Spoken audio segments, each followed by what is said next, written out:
10 Truths We Should All Know. Part 2, Truths 6 through 10. Truth number 6. Your brain was not designed for happiness, it was designed for survival. Now let me ask you, what is happy? When do you really feel happy in your life? Ask 1,000 people and you'll get 1,000 different answers. But fundamentally, its happiness is when life is happening in a more pleasurable way than usual that results in you feeling more contentment than usual. This contentment leads to a sense of confidence in others or a sense of satisfaction with other people, yourself, or even your situation in life. Happiness occurs in all of us. Everyone has felt it, but so does sadness and depression. It's when any of these states becomes continuous that we are said to be one or the other. But here's something that we're not taught. With the exception of a rare few individuals, both states are learned behaviors. Your brain will always function to keep you alive, regardless of which state you choose to exist within. So choose wisely. Truth number 7. In order to be happy, you must find meaning in your life. But understand this, you will probably never understand the meaning of life. Concentration camp survivor Viktor Frankl said, "The meaning of life is to give life meaning." Theodore Dostoevsky said, "The secret of a man's being is not only to live, but to have something to live for." Most often, when we engage in contemplation of life's meaning, we end up going down a rabbit hole, which is a phenomenon known as Agrippa's trilemma. You know that little thing that kids do when they just keep asking you why, over and over again? They may come up to you and say, "Hey, why do fish live in water?" And you say, "Because they like it, and they can only breathe in water." And then they'll say, "Why do they like it? Why can they only breathe in water?" And you say, "Because they evolved to like it and evolved to be that way." And they say, "Why did they evolve to be that way?" And et cetera, et cetera. And it's like the Russian doll. No matter how many layers you pull off, there's always another one underneath. Because you can always ask why. You can ask why endlessly. To avoid the trilemma and find true meaning, consider this. Over 100,000 people die every day. People are dying as I speak and as you're listening to this. Your time is short on this earth, but what keeps a human being going is purpose. You must discover a purpose for your life if you want to be happy, you want to be content.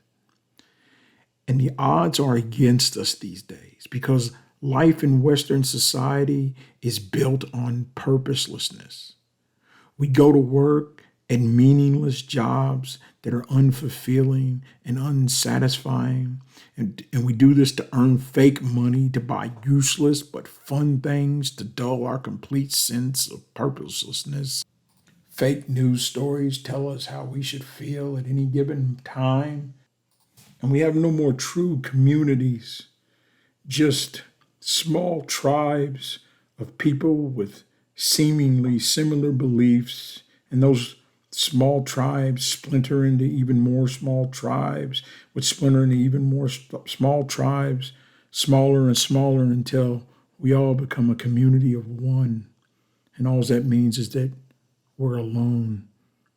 Loneliness is at an all-time high in Western society. And secularism has taught us that there is no God, so there is no higher meaning. Now, I'm not here to judge whether or not you should believe in God or not believe in God. I don't know if there's a God or not, but I have my own personal beliefs. But I do know this. If you want to find purpose in your life, you need to search out things that bring you joy. and do them more often. And there's a difference between finding things that bring you joy and things that are just fun. Things that bring you joy are things that fulfill a purpose, that create, that help others. Find people that you love to do things with and do more things with them. And in contrast, search out the things that bring you pain and stress and heartache and do them less. Find the people who make your life stressful and difficult and toxic and spend less time with them or cut them out altogether. The meaning of life is something different for everyone. You will have to discover your own purpose, but it's there, it's in your heart. Go back to when you were a child and search for the thing that you most wanted to be, but you let society or your parents talk you out of because they said it was unrealistic. Whatever it is that you're meant to do, figure it out and go do it. It's not necessarily a job or devotion to another person or faithfulness to a belief, though it could be one of those things or all three. Whatever it is, fundamentally, it's the reason why you are here. Truth 8. Ignoring sad facts won't make them go away. Face the conflicts in your life, whether they be health-related or inflicted upon you by another. They could even be self-inflicted. Whatever they are, the absolute worst thing you can do is pretend they don't exist.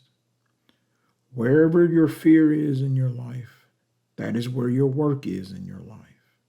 Lean into your issues, confront them. It's the only way you can solve them. Truth 9. Good people do bad things, and sometimes bad people do good things.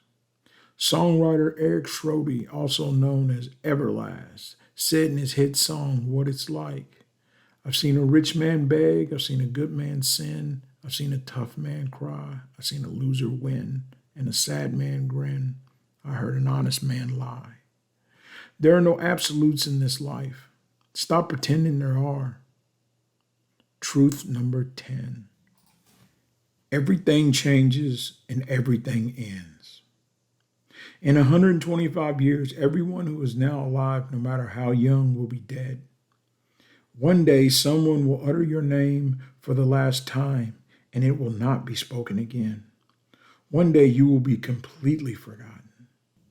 Now, this seems sad at first, but you can use this as motivation to go out and try and make your name last.